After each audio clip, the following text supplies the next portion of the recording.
তো good morning সবাইকে, রানা দিয়া ব্লগে তোমাদের ওয়েলকাম। আর আজকে একটা নতুন দিন থেকে আজকে একটা ব্লগ স্টার্ট করলাম। আজকে রবিবার, ছুটির দিন, বাড়িতে আছি।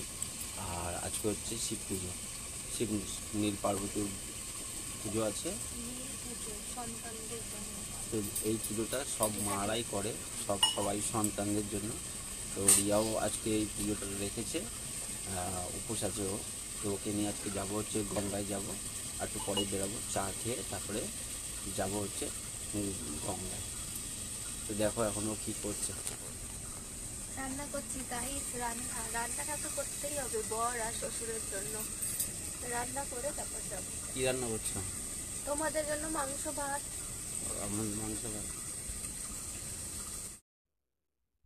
তো গঙ্গায় যেতে হবে, এবার গাড়ি না বার করলে তো গঙ্গায় যাবো কী করে? ওই জন্য গাড়িটাকে বার করতে বললাম। আমি বার করে নিলাম গাড়িটা, রিয়া বললো গাড়িটা বার করো।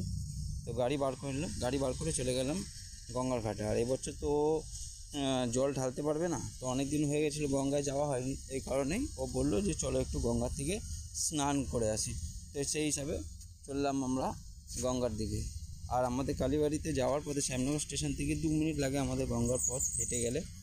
আর তোমরা যাওয়ার সময় শিব পুজোর দিন, নীল পুজোতে তোমরা দেখতে পাবে এখন দু সাইডে সারি সারি ফুলের দোকান, ফলের দোকান, সব রকম তুমি পাবে। আর গাড়ি তুমি সবসময় অ্যাভেলেবেল পাবে, তোমার কোনো অসুবিধা হবে না আমাদের এই মন্দিরে আসতে। তো বন্ধুরা দেখতে পাচ্ছ এখন আমরা কালীবাড়িতে আছি। এই হচ্ছে আমাদের কালীবাড়ি ঘাট।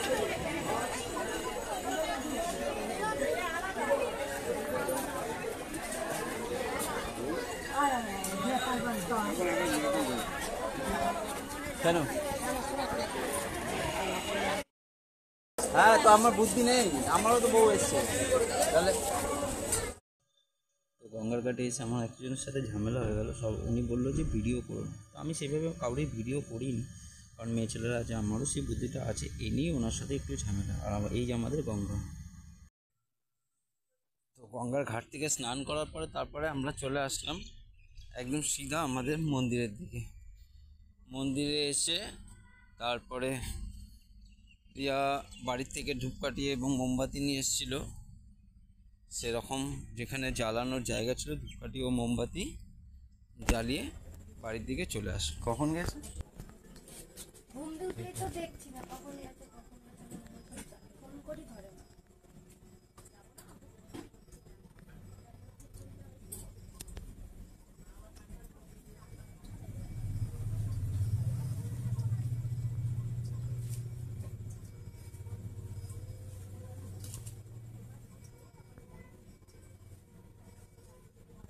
এটা কি করলাম?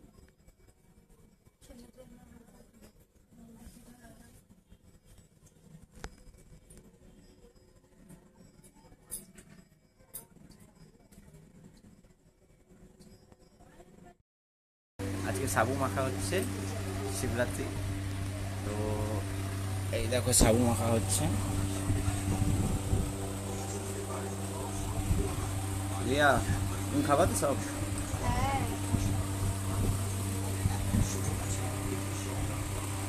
তো কার কার বাড়িতে, সবার বাড়িতে নিশ্চয়ই হয় শিবরাত্রি, সেরকম করে আমাদের বাড়িতেও হচ্ছে।